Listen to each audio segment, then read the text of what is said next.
The other thing as well, I don't know about you, John, but when he was signed, I remember a lot of people saying, is that really the position we need? Because for me, I felt it was either a striker or a defensive midfielder as what Newcastle needed in the January window. They couldn't get it for a numerous of reasons. They did get Gordon, but I do also wonder if the fact that it wasn't really a priority on many people's lists factored into the fact that he hasn't set the world alight in Newcastle in his first few months. Yeah, I think, to be truthful, in the transfer market, and it's so fluid, you have in your, for example, this summer, you have in your mind what you would like. And Howe might say in his mind right now, this morning, he might say to himself, I've got to get a midfield attacker. I've got to get a left back because we haven't got a natural one. I've got to get a right-sided centre half. But they don't necessarily come available in that order. And so when somebody does come available, it is on your radar, you go and buy him.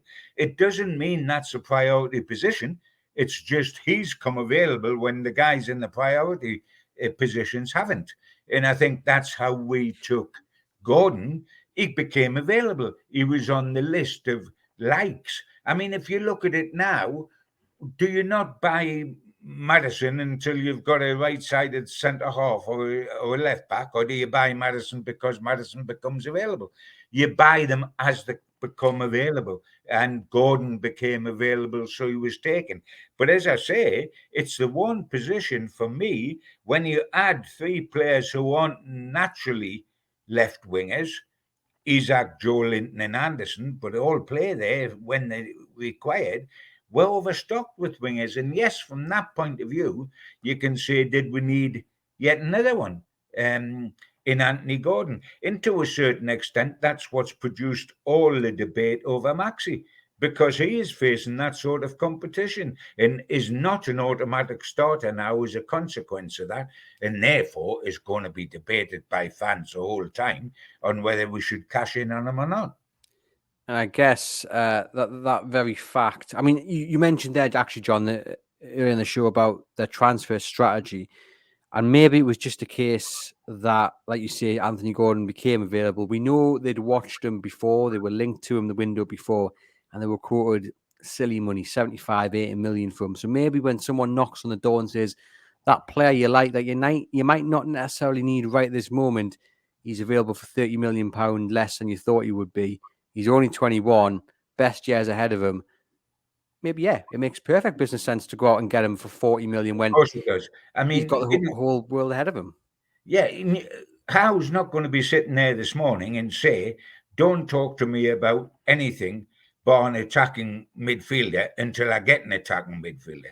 Then we'll talk about a right-sided centre-half until I get him.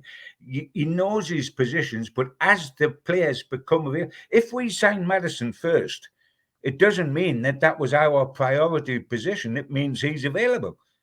We might still be pressing for the left back or the centre half. I guess it reaffirms how Newcastle United operate now. It's the bigger picture scenario, whereas under Mike Ashley, it was here and now and for the cheapest way possible. Whereas now it's about the here and now, but also looking ahead and thinking, well, okay, maybe Anthony Gordon won't start straight away. Maybe there's other people ahead of him in the pecking order, but he's so young that he's going to become a key player in 3-4 years' time if he knuckles down and continues to develop. And I think that's what everyone loves about Newcastle now, United now, Dan Ashworth, Steve Nixon, Eddie Howe. It's not just about what's in front of them. It's about what's ahead of them and what's to come. And that's brilliant.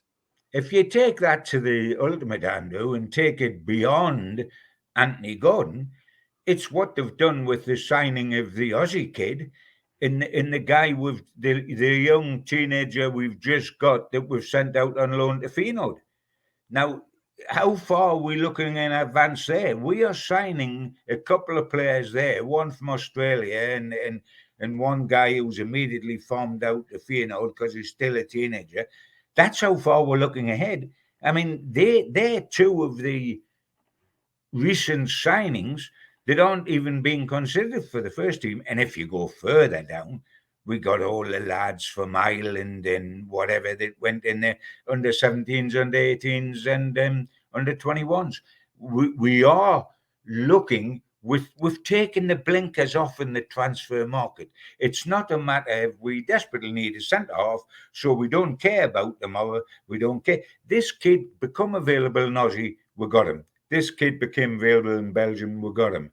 Not priority, but they can be the future of the club. So the blinkers are off and we sign if and when top players on our list become available.